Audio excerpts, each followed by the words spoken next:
Lecture 7. June 12, 1958. Ladies and gentlemen, in the last session we began to address the objection which has been raised against Hegelian philosophy from fairly early on, and which is indeed a radical one. It is this: why does this philosophy merely seem to acknowledge contradiction rather than simple difference? In this objection, it is not difficult to recognize a rather more precise formulation of the problem, which I have already mentioned in more general terms, namely the problem of whether Hegelian philosophy ultimately forces everything that exists into a conceptual straitjacket. Now you might say, and it would not be the first time it has been said, that this is a bit like the case of the emperor's beard, as we say, that is, making a big issue out of nothing. Perhaps the dialectic, in the strict form it assumed in Hegel, was just a kind of device which helped this philosophy to engage with history, but one which we could now relinquish without losing very much in the process. And under the influence of positivism in particular, there are innumerable cases where this has actually been undertaken by those who imagine that they can salvage or preserve something from Hegel in this way.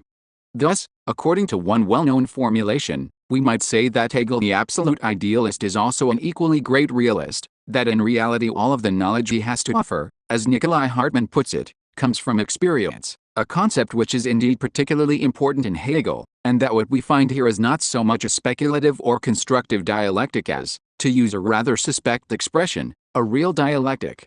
If that were the case, we could simply spare ourselves the effort we are making here, and certainly spare ourselves the effort of engaging more closely with the two great systematic works of Hegelian philosophy, the Phenomenology of Spirit and the Science of Logic. We could then concentrate simply upon the so-called applied or material dimension of the Hegelian system, the most well-known and probably the most influential parts of which are the philosophy of history and the philosophy of right, and the most fruitful part of which is perhaps the aesthetics. But this approach cannot work for the simple reason that, if we actually ignore the strictly constructive form of Hegelian philosophy, it ceases to be philosophy at all, and in fact becomes nothing but a rhapsodic collection of various more or less significant material insights. But the celebrated spiritual bond would then be just as missing here as in the standard practice of the positive sciences, which this philosophy specifically undertook to challenge. In other words, without the rigorous and fully elaborated dialectic, we would simply turn Hegel into a learned and many-sided historian of thought in the style of Wundt, or, in the best case, Dilthey. At the same time, perhaps even more importantly, we should thereby forfeit the very power which vouchsafed Hegel his insights in the first place. For with regard to Hegelian philosophy we may safely say, for all that it is a science of the experience of consciousness, that this philosophy owes its capacity to grasp reality as it did, namely as something essentially developmental in character, solely to the dialectical principle, and that without this dialectical principle in its pointed form everything that has remained of Hegel in the public consciousness, the idea of development, of dynamic process as the preeminent category in relation to all other concepts, would also inevitably be lost or become a matter of merely contingent observation. Of course, the fact that this philosophy necessarily postulates some spiritual bond of this kind, if it is to be binding, is not sufficient to establish that the construction in question can actually be dignified as truly compelling. And, indeed, much of the critical discussion of the 19th century focused on this very aspect of Hegelian philosophy.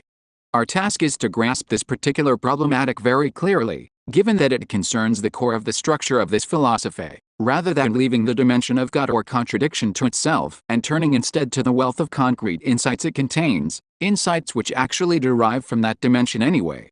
For this core of the Hegelian philosophy, and this is the reason why I must encourage you to think through a whole series of far from simple reflections with me here, is indeed the principle of negation, or the principle of contradiction. The attempt has been made to interpret the Hegelian philosophy, above all and with particular emphasis by Kroner, in his book From Kant to Hegel. In the last session, we tried to take the bull by the horns and derive the Hegelian concept of contradiction, or, to put it directly, the Hegelian concept of dialectic from the Kantian dialectic. Thus I would remind you that Kant's transcendental logic falls into two parts, namely the transcendental analytic and the transcendental dialectic, and that, for Kant, the dialectic represents what would be called the negative side of transcendental logic. In straightforward terms we can present the argument as follows: the critique of pure reason attempts to show the possibility of universally valid and necessary knowledge, or, as Kant puts it, of synthetic a priori judgments, By analyzing consciousness and demonstrating that such universally valid and necessary knowledge is made possible only by virtue of the constitutive forms of our consciousness itself. But the critique of pure reason, precisely by being a critique, already reveals two things. On the one hand, it wishes to exhibit the domain within which we are capable of such knowledge, while on the other hand, it wishes to show where we are no longer capable of such valid and binding knowledge. Thus reason wishes to exercise a critique of reason itself precisely in order to prevent the latter from running riot, turning wild as it were, and presenting propositions as absolute, necessary and universal when in reality they are mere fabrications of the human mind. In other words, such a critique would not only serve to exhibit the necessity of metaphysics, it would emphatically reject metaphysics as well. If I present this basic systematic and methodological conception behind Kant's critique of pure reason to you in its full gravity, as I have just done here, some of you may already feel compelled to raise a question which, as tends to be the case with reasonable questions, you might actually drop once you have much greater familiarity with the matter at issue, and thus also much less distance towards it. This is something quite simple, and is a reflection which may have occurred to you in connection with those which led Hegel to his conception of dialectic in the first place.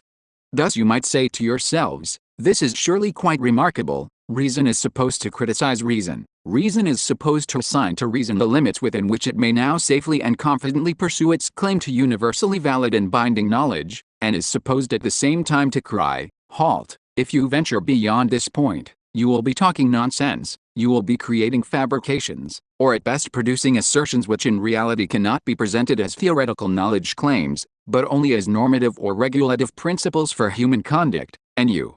might also go on to say, but if as a rational being you assign these limits to reason here, is there not a sense in which you already raise yourself beyond these limits? And if reason claims to tell how far you may go and how far you may not go, does not this already imply that reason somehow stands beyond the limits which are set by reason itself? From where does reason derive the right, we might also ask, and this is precisely how Hegel formulated the question, to subject knowledge to this critique, since for its part such a critique of the faculty of knowledge on the part of reason, is not itself an example of substantive knowledge or of material insight into any specific matters which are presented to us.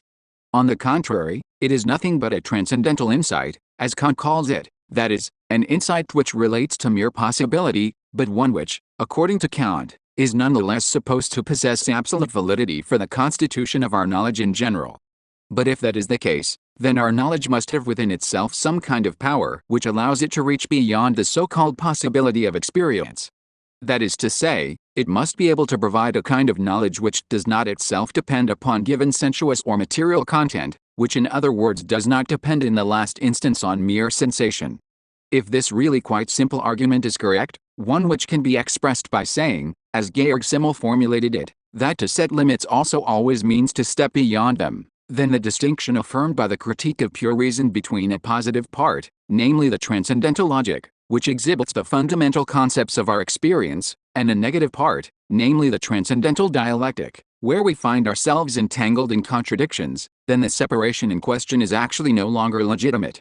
And then that second part, where we are necessarily entangled in contradictions, also belongs as a positive part as much to the domain of knowledge as the first part also does. For if our reason, in reflecting upon cognitive reason as such, did not possess within itself the power to judge with regard to the unconditional and with regard to what is absolutely binding upon us, then it could not possibly pass those negative judgments which are indeed presented in the transcendental dialectic. In other words, reason must accordingly strive to take up precisely those contradictions, those antinomies, which are treated in the transcendental dialectic and incorporate them within itself as a positive element, to take precisely those points where reason comes up against and advances beyond its own limits and transform into an organ of knowledge itself. In other words, the critical role of reason and the so-called positive role of reason must be fused with one another, that is, the positive knowledge of what is must take up that critical and negative moment within itself. And the merely negative in turn must not remain merely negative but, rather, be developed to the point where it becomes a positive moment within itself. That is in fact one of the most important aspects of the basic considerations which led Hegel to his radical formulation of the dialectic.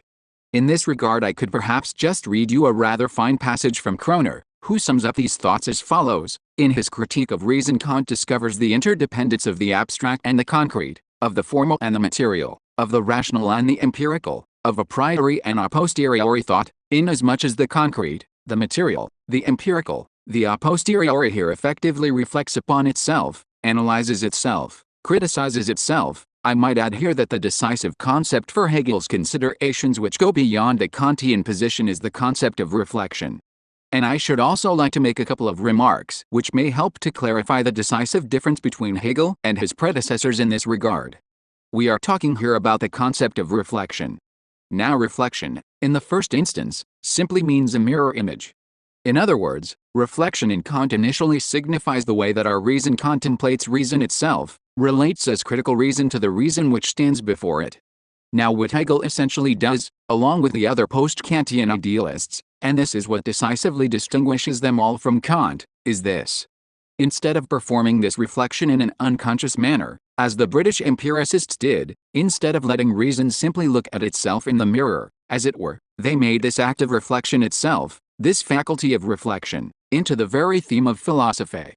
And the general claim that now emerges here is that this power which enables reason to know itself is and must be at the same time the power through which reason moves beyond itself and its finitude, and through which reason as something infinite finally comes to self-awareness. We could say that what we are talking about here is the reflection of reflection, as Schlegel once put it, about a consciousness which has become infinite within itself, or infinitely reflected within itself, and is the presupposition of this entire philosophy.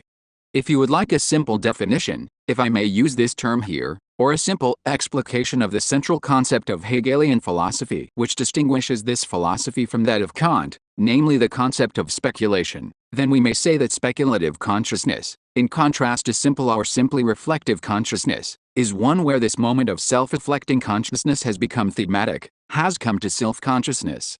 Thus here, in the attempted analysis of knowledge itself, we already come upon what is ultimately the principal object of this dialectic itself, namely the distinction of subject and object, which is already implicit in the peculiar internal doubling of reflection. For on the one side here you have thought as object, that which is being analyzed and examined, as Kant says, while on the other hand you have thought as subject, the thinking which examines itself, or, if you like, the transcendental principle itself, the principle of the synthesis of apperception, the synthetic principle itself. And these two sides are thus intrinsically bound up with one another. It is the entirely new and central role, according to the concept of reflection, which constitutes the organ of truth in this philosophy, and we shall see that this moment of reflection, and this is the answer to the question we have asked ourselves here, that this principle of self-knowing reflection is actually one with the principle of negation. The thinking of thinking, and here as so often in Hegel we find a renewal of an ancient Aristotelian motif, the noesis noesius, the thinking of thinking itself in Hegel is actually nothing other than the fully developed principle of negativity. But allow me here to read a little more of the same passage from Kroner. Kant's critique of reason, he says, grounds the validity of the empirical on the synthesis of both moments in cognitive thought, in the knowing subject, the identity of which accomplishes the reciprocal supplementation of these two moments and renders it intelligible. In other words, it is the unity of consciousness, and the facts of this consciousness are precisely those which are brought together through synthesis in consciousness. It is this identity of personal consciousness that allows something like the unity of the world, the unity of experience, that allows identity, and in the last analysis also logical identity, to emerge for Kant et al. And Kroner then furnishes a clear and striking indication of that difference in relation to Kant, which we have been talking about. For the critique of reason itself, he writes, proceeds in a naive way in this regard insofar as its reflection remains merely critical in character, to that extent that togetherness of the moments, the synthesis, is merely deduced for empirical knowing, but its own knowing is contrasted with empirical knowing as mere reflection, as merely formal knowing, and thus not really as a knowing, but only as mere thinking, as a non-cognitive logic, i.e., a non-metaphysical logic. That is why this critique relates to metaphysics in a merely negative fashion. Can see in metaphysics nothing but a self-contradictory form of thinking, a thinking which is therefore devoid of content, self-destroying and nugatory, in the same way as empirical thought sees the contradictions which arise in metaphysical thought. What this means can be expressed as follows. On the one side, in Kant, we have something like the form of knowledge or cognition. On the other side we have the content. The content somehow happens to reach knowledge from outside. The content itself, we could almost say, is actually withdrawn from reflection. Kroner basically characterizes Hegel's position as follows. This whole separation actually has something rigid about it. On the one side I presuppose that there are certain forms, and on the other side I presuppose there are material contents, and I decree somewhat arbitrarily that these forms are only meant to be valid for those contents, but not valid in themselves.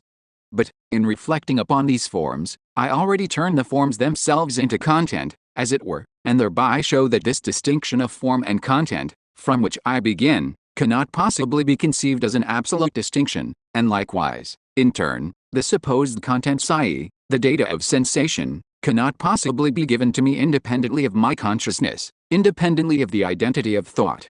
He says, in other words, that Kant had indeed already set forth the principle of synthesis, the principle of transcendental synthesis or apperception, but he set it forth only in an abstract way, and thus did not actually get beyond the unmediated oppositions of form and content, of concrete and abstract, of a priori and a posteriori. And the task of philosophy is not simply to let these oppositions stand opposed to one another in a dogmatic manner, but rather to develop these oppositions in and out of one another.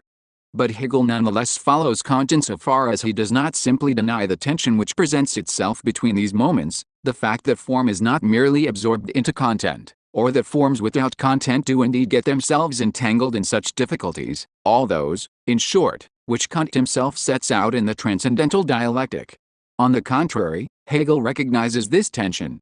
But he also says that I am not entitled to set up a kind of order or limit here, once I have acknowledged and taken up into my reflection the fact that I find myself in these difficulties when I attempt to move beyond the content with these forms. Then I can no longer suddenly call halt, but must actually try instead to recognize these difficulties themselves as not simply the result of an external misapplication of my cognitive powers. Rather, I must try and grasp the very difficulties in which I find myself as an endogenous principle of cognition itself, since I cannot possibly evade them, since I cannot actually pass a single judgment, since I cannot express a single claim or proposition as a philosopher or theorist of knowledge without moving beyond the limit in question.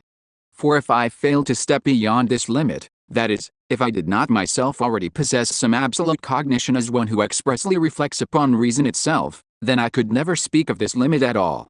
The limit must be at once posited and transcended. And in this moment, that the limit is acknowledged in all seriousness as unavoidably posited, but as one that must nonetheless be transcended, you have the simple form of logical contradiction which this thinking encounters once it no longer moves naively within the realm of either formal logical or merely empirical knowledge, but actually becomes a philosophy of reflection. In other words, once it moves in a realm where the empirical moment and the formal moment can be recognized as mediated with one another.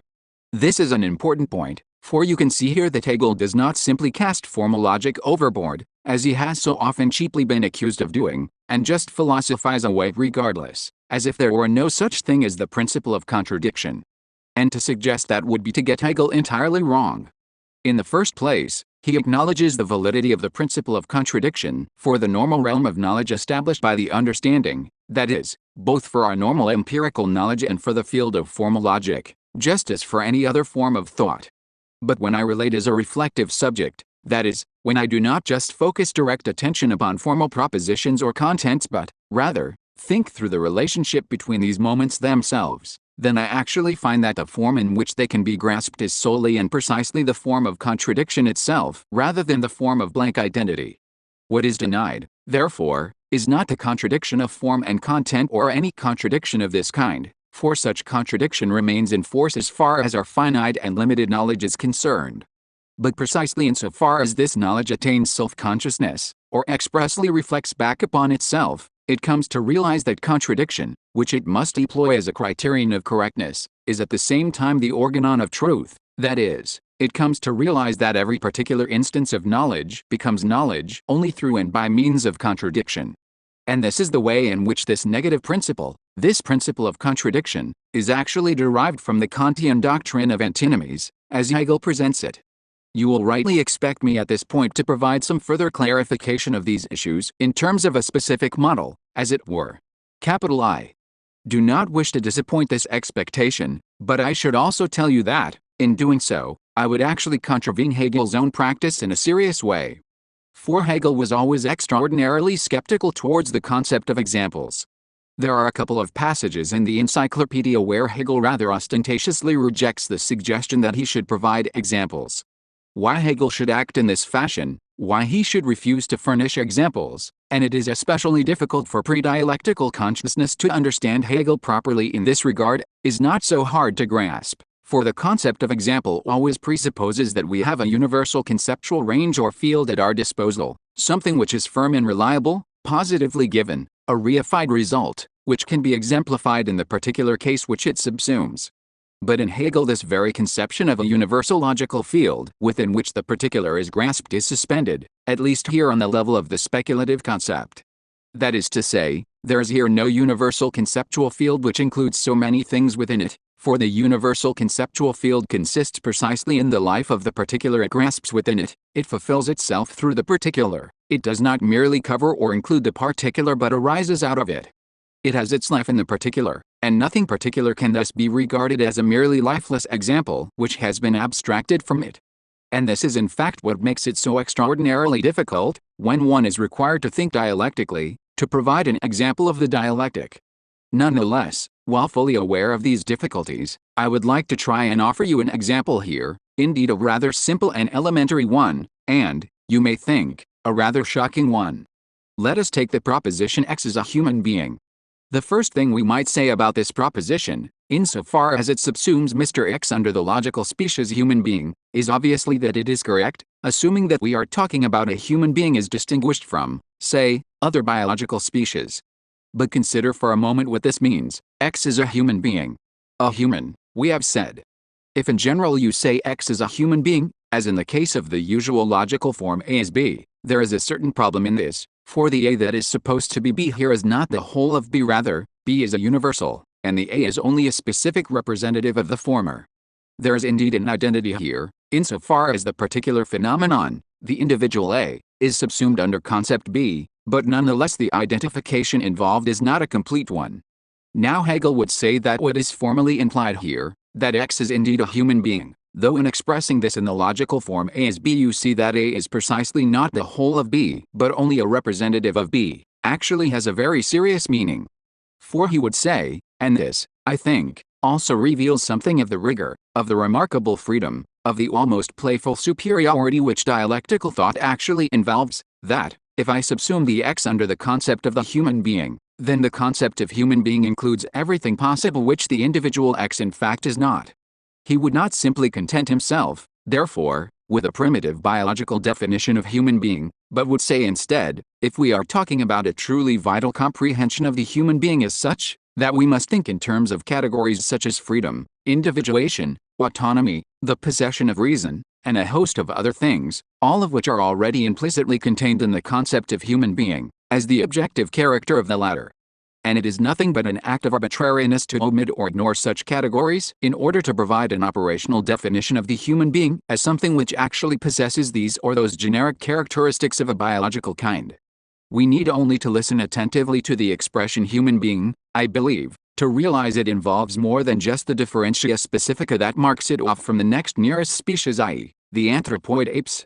And indeed, Hegel would say, if this emphatic dimension is always already involved in the concept of the human being, the moment that implies someone is rightly a human being, as I would put it, then the proposition X is a human being, is also at the same time untrue. For the emphatic moment which is involved here, even though it may not already have clearly emerged as such, is certainly not yet realized here and now in any particular existing being.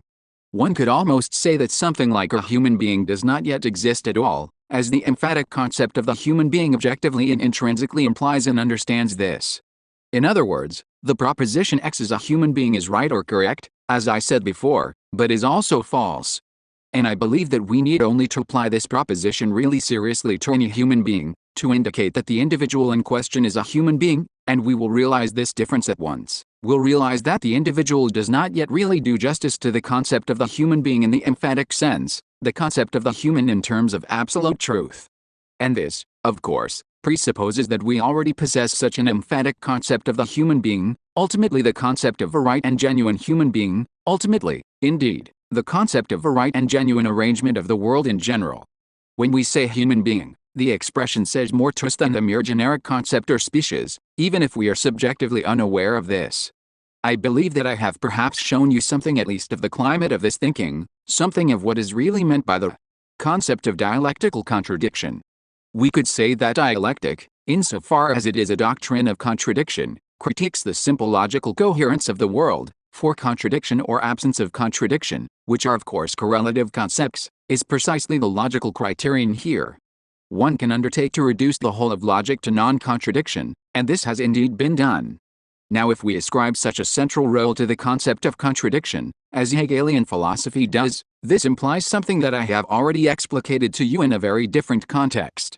It implies that we cannot just acknowledge the logical coherence of the world, cannot acknowledge without more ado that the world and our thought are identical with one another, that the world and thought essentially exhaust one another. Rather, we acknowledge precisely that they diverge from one another. And here we must confront the paradox that this divergence between thought and the world is in turn necessarily mediated through thought. Thought itself must therefore strive to grasp precisely what is not thought. And this paradox, that it must try and do what it cannot do, reveals itself in every particular judgment that thought makes, and refers that judgment to the whole, the connected totality, into which thought in its contradictory character must precisely unfold. We say in conclusion, therefore, that the Hegelian idea of contradiction follows from the emphatic concept of truth itself. Lecture 8. June 19, 1958. Ladies and gentlemen, in our last couple of sessions, and especially in the last one, I tried to show you why the dialectic is not simply concerned with specific differences, that is, with the specification of the individual object, which is indeed in the final analysis an unavoidable condition of any knowledge, to show you, rather, why the dialectic is preeminently concerned with contradiction. And in this connection, I also tried to unfold the principle of contradiction itself from within the heart of Hegelian philosophy. One could say that the recognition of difference represents a kind of utopia, or, rather, not so much the recognition of difference as difference itself.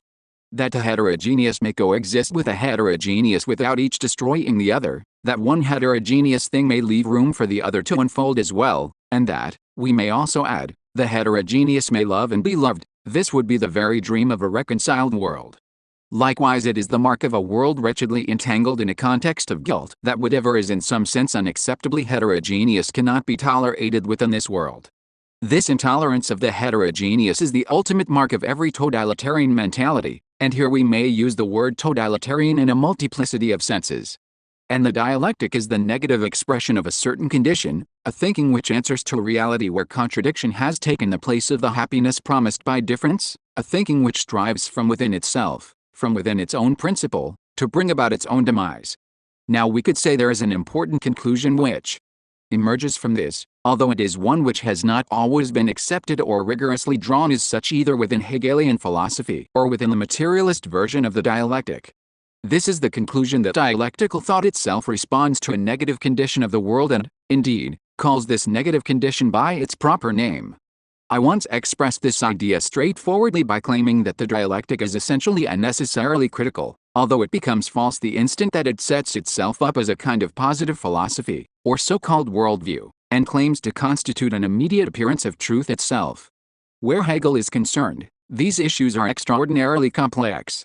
For you may well object here that the Hegelian philosophy as a whole ultimately presumes to present nothing short of the absolute idea, or the absolute identity, and to that extent surely incurs the verdict which I have just suggested with regard to every positive interpretation of the dialectic as such.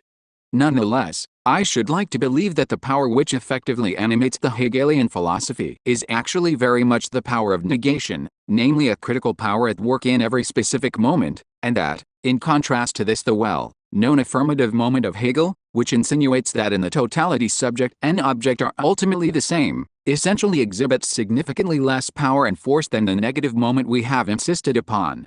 In response to the question why the dialectic is concerned with contradiction rather than simply with difference, I basically claim that this is precisely how thought is capable of acknowledging its moment of non-identity, of acknowledging what is not the same as thought, without thereby abandoning itself to arbitrariness of what merely is, precisely how thought simultaneously retains the power to construe this dimension of the non-identical, to think that which for its own part is not actually the same as thought.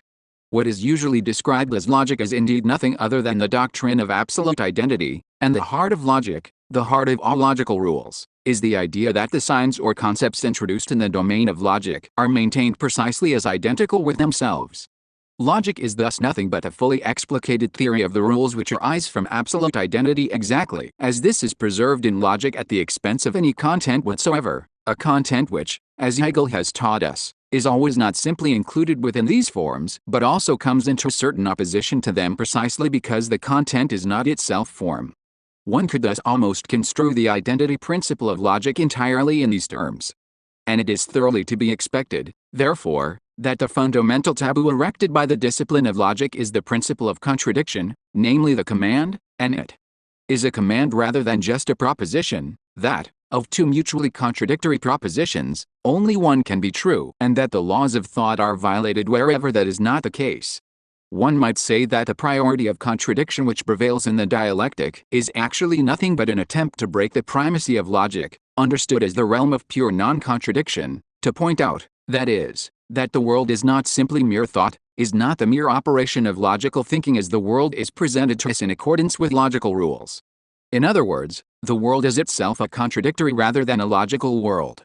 The dialectic is a critique of the apparent logical character of the world, of its immediate identity with our conceptuality, and that is precisely why it makes the principle of contradiction itself, which is repudiated by logic, for reasons which I have tried to clarify for you in our last few sessions, into its very medium or organon. But this means not only that the world is not simply exhausted in our concepts, but also at the same time that our concepts are not exhausted in that which merely is. In other words, the origin of the dialectic, which I initially developed for you from the side of thought, of form, of the subject, can just as well be unfolded from the side of the objective as well, as Hegel has also shown in considerable detail. If you would like me to convey to you in simple terms the experience which inspired dialectical thought itself, and which persists as a basic stratum, as it were, beneath the level of the logical and speculative moments we have just been discussing, then I would describe this experience simply as a recognition of the contradictory or antagonistic character of reality itself. In other words, it is that experience of diremption that effectively lay at the heart of the Romantic Age, the period to which Hegel also belongs.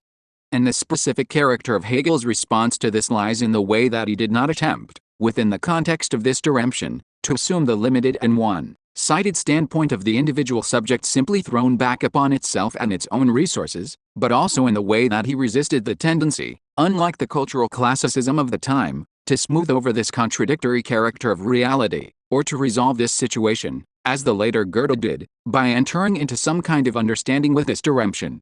Rather, he took the bull by the horns in this regard, which is to say, simply put, that he pursued the thought that the reconciliation of a dirempted world could not arise through any resolution somehow located over and above the objectively self-contradictory character of this world, but only in and through this self-contradictory character itself. And the idea that this development, this driving force, and ultimately also that which strives for reconciliation, is something itself harbored within the diremption, the negative, the suffering of the world, this idea is equally, as an experience of reality, a sustaining element of the Hegelian dialectic. Just as, in turn, those things which we have been discussing, the idea that no concept is identical with its object, also sustain and motivate the dialectic from the side of mere thought itself. And what is so impressive about Hegelian philosophy, we might say, is essentially bound up with the way in which these two roots of dialectical thought, on the one hand the logical speculative dimension, on the other the dimension of experience which I have expounded with reference to the concept of diremption or alienation, are effectively brought together, so that their inner unity is ultimately revealed within the dialectic. If you now take what I have said about the rigorous necessity of construing the totality by reference to contradiction and apply it to this dimension of experience, you will uncover a speculative proposition which certainly cannot be found in this form in Hegel himself, although it may well preserve the truth of this philosophy more aptly than any other particular proposition could do.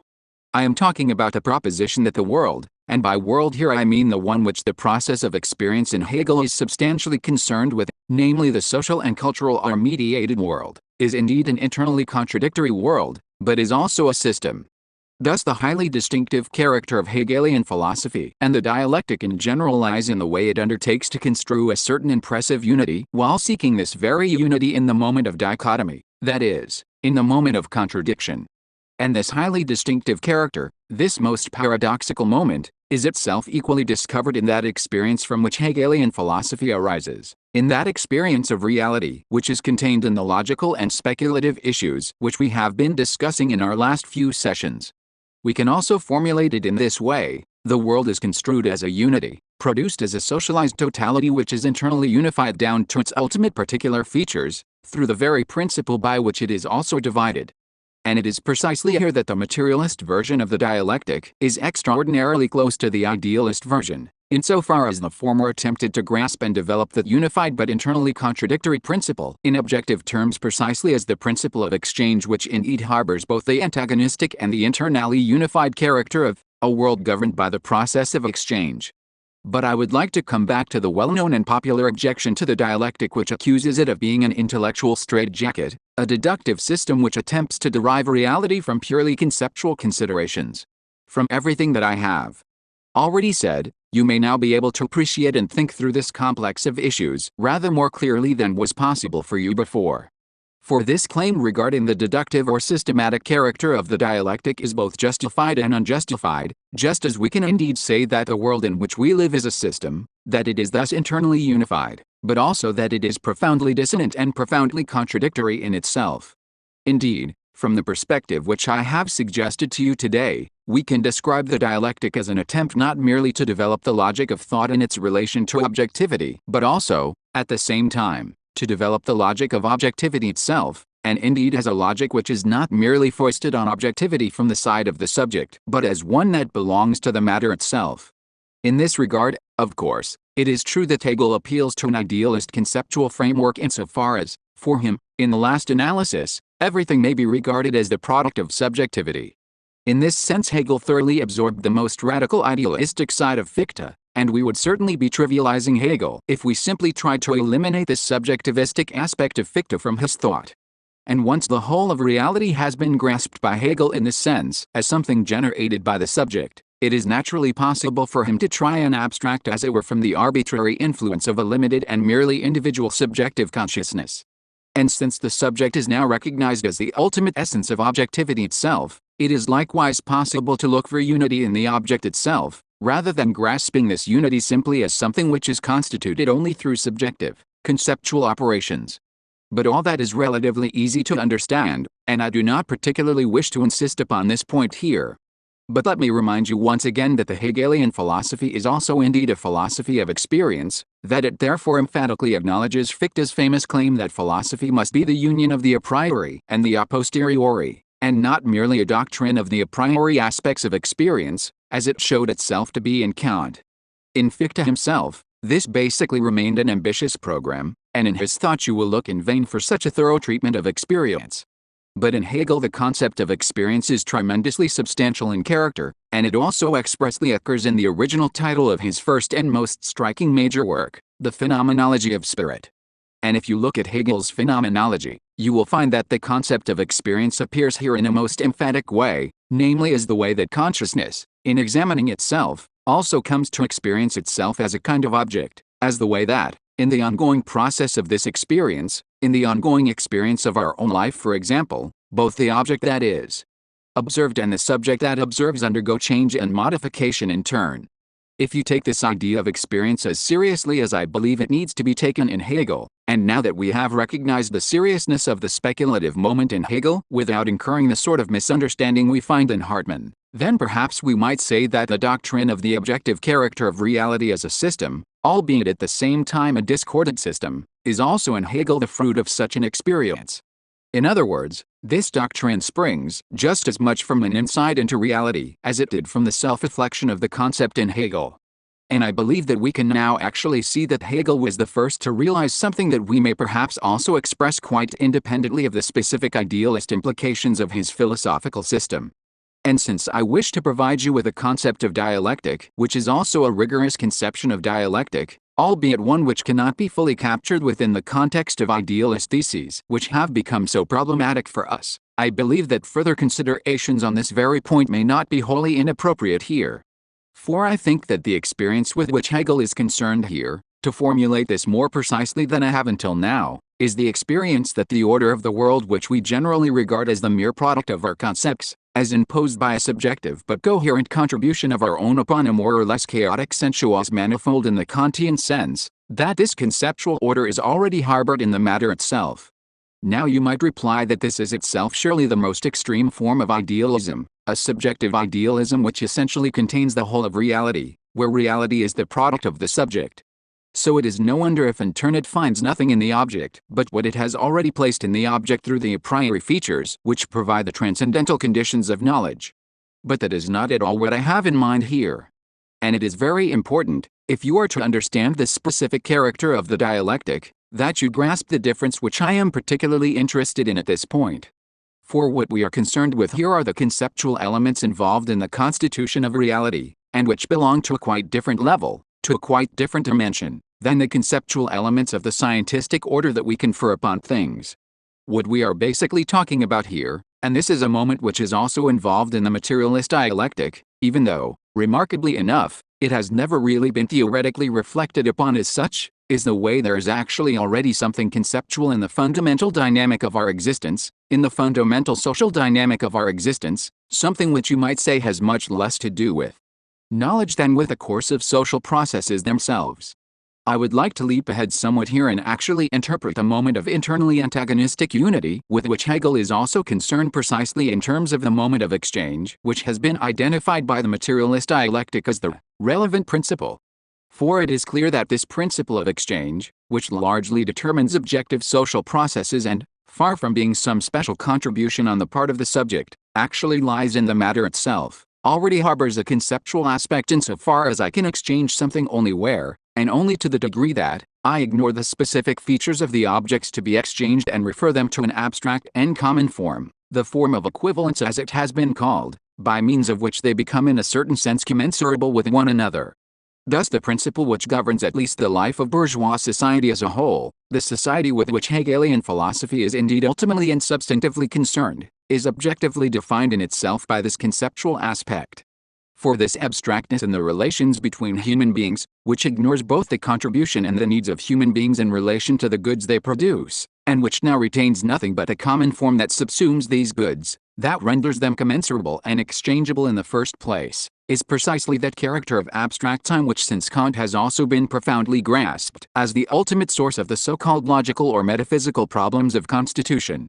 You will see at once that this objective conceptual moment in the matter itself, which is vividly exemplified in the phenomenon of exchange, that this conceptual labor of the human species, as we may describe it, is something entirely different from that understanding of the conceptual which prevails in the contemporary conception of the logic of science and also in the Kantian philosophy, where the conceptual is actually nothing but an ordering principle that we confer upon things. And I believe that the decisive experience of Hegel is precisely the insight that the world which we know is not, as the idealist philosophy would have us believe, something chaotic which we ourselves first endow with some kind of form, and that the conceptual forms in turn, namely as a sediment of the history of mankind, are already contained in the reality we are attempting to know. But this presupposes that we grasp reality, as this is understood by philosophy, as something that is itself essentially marked or determined by human beings.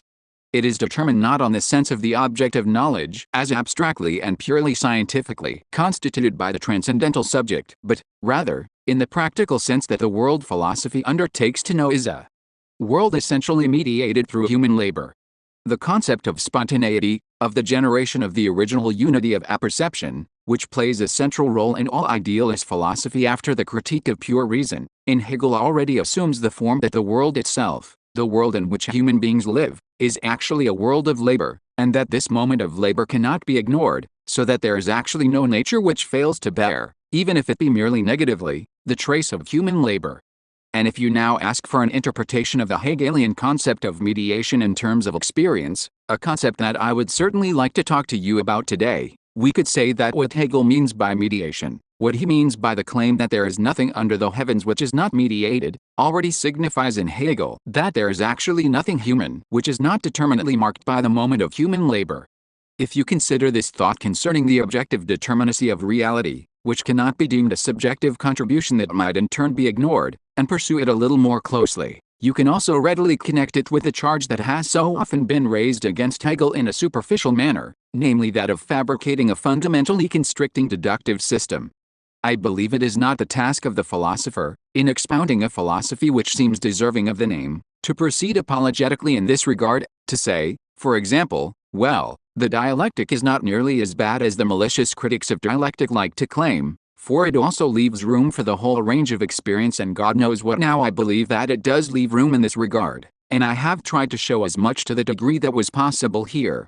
But I also believe that we must be extraordinarily careful not to make everything innocuous, or, as Hegel puts it, not to leave out the dialectical salt. And I would far rather confess that dialectical philosophy, in both of its versions, actually does have something essential to do with the coercive character of a deductive system. Yet I would qualify this by insisting that dialectical philosophy does not simply do violence to a reality that is ever so green, ever so living, ever so immediate and spontaneous in itself. On the contrary, dialectical philosophy is the means of expressing, in concepts, in the medium of the concept, the coercive and restrictive character which reality itself possesses. We could really say of the dialectic that it outdoes the rogue here. In other words, the coercive construction which dialectical philosophy seems to expect from us is actually none other than the objective compulsion which a faithfully interlinked world exercises upon us. And in this regard we can now properly understand the wretchedness of that complaint about the straitjacket of concepts, once it is revealed as nothing but a Christop, thief. Thus the dialectic is reproached for revealing the compulsive character of the world, while the compulsive character itself is thereby ideologically protected. The irrationalism which opposes Hegel then turns into apologetics, whereas the denunciation of this compulsive character, even under the compulsion of conceptual construction, grants justice for what might be otherwise, for what is not already subjected to such compulsion, for difference in place of system alone. You could also express this by saying that without this compulsive character there would be nothing beyond mere facticity. Without theory, and the dialectic in this comprehensive sense is the very paradigm of what we may call theory as such, there would be no genuine knowledge, but merely observations of data. And if we stayed put with these observations, we would not only fail to advance towards truth, but we would thereby already speak within truth, would think within truth, precisely because those observations which act or present themselves as if they were a matter of mere immediacy, as if they were simply there, are all already mediated. That is to say, they also bear the social totality within themselves, and this is something that can only be revealed through the process of dialectical construction, i.e., through theory itself. Thus the systematic character of the dialectic would be precisely that of the system which constitutes reality, namely the dynamic of the system which in a sense develops as a kind of fatality, a system whose fatal character every individual can realize and exhibit at every moment in each particular case.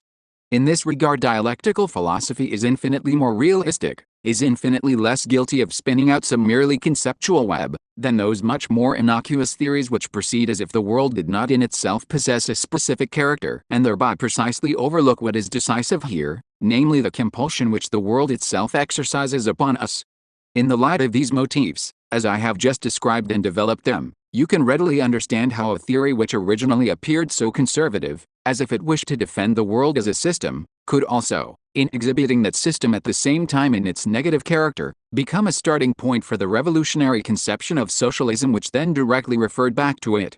Indeed, you can see precisely how these two moments interact with one another, and it would be a very interesting task to pursue how much, in their polemical extremes, in their specific repudiation of certain perspectives, such as a mediocre overly harmonizing conception of individualism, the two versions of dialectic, the Hegelian and the Marxist, both, actually concur with one another. This is a task which has still to be undertaken, although it is imperative for the self-understanding of dialectical theory that this should be done properly. I think I have now shown you the sense in which the systematic character of the dialectic must be understood as a critical concept. For while the moment of unity that is singled out by the system, and which leaves nothing outside it, certainly represents the moment of compulsion to which living human beings are subjected and from which they must strive to liberate themselves, this same moment of unity, as a dynamic and internally self-unfolding one, also has the potential to drive towards its own demise. Something like this was once formulated by Hegel himself, who perceived these things with a tremendous clarity and sobriety, when he argued in several famous passages in the philosophy of right that civil society, through its very own principle, necessarily created more poverty even as it created more wealth. And perhaps I might also add here that the celebrated role which Hegel apologetically ascribed to the state finds its origin right here. For with a kind of desperate leap out of the dialectic, as we might say, Hegel introduced the state as a sort of umpire which is meant to bring some order to what would otherwise fall apart through the growth of internal oppositions in accordance with the very dialectic he has identified.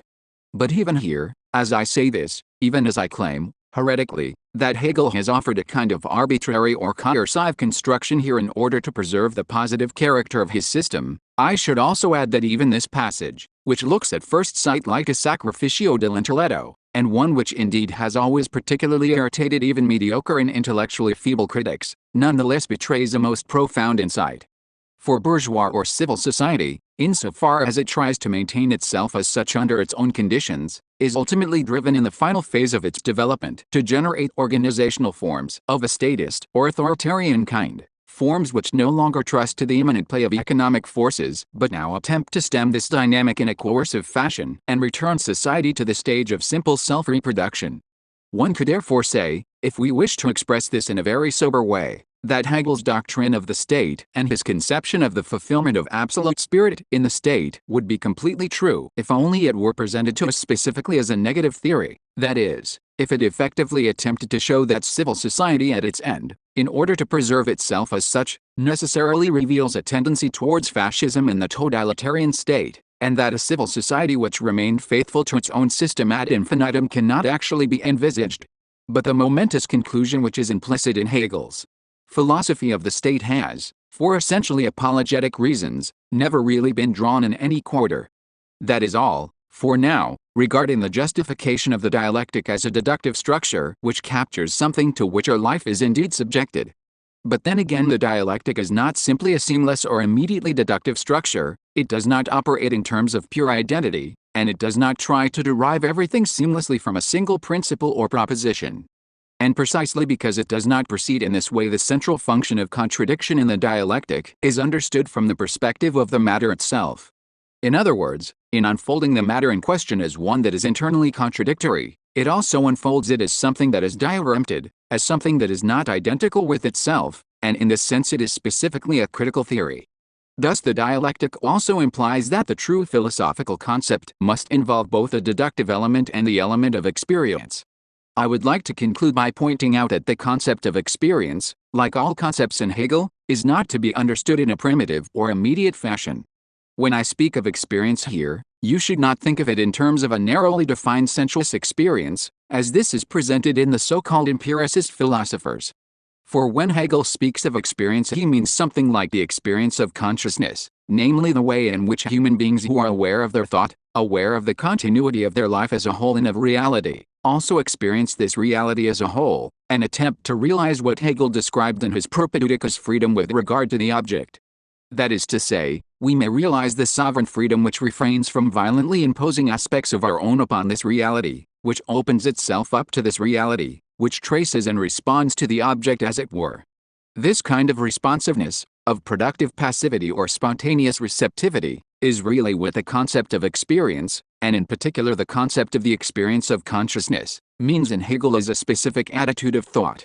But what falls within this experience is social reality as an undiminished whole, and the one who undergoes this experience is the whole human being with every attendant faculty and capacity, and not merely a transcendental subject or, indeed, merely an experimental subject that simply registers sensuous data or particularities of some kind or other. Just as the concept of spirit in Hegel always involves the concept of experience, so in turn the concept of experience in Hegel acquires meaning only when you grasp it essentially and precisely as what we may perhaps simply call spiritual experience. Lecture 9. June 24, 1958. June 24, 1958.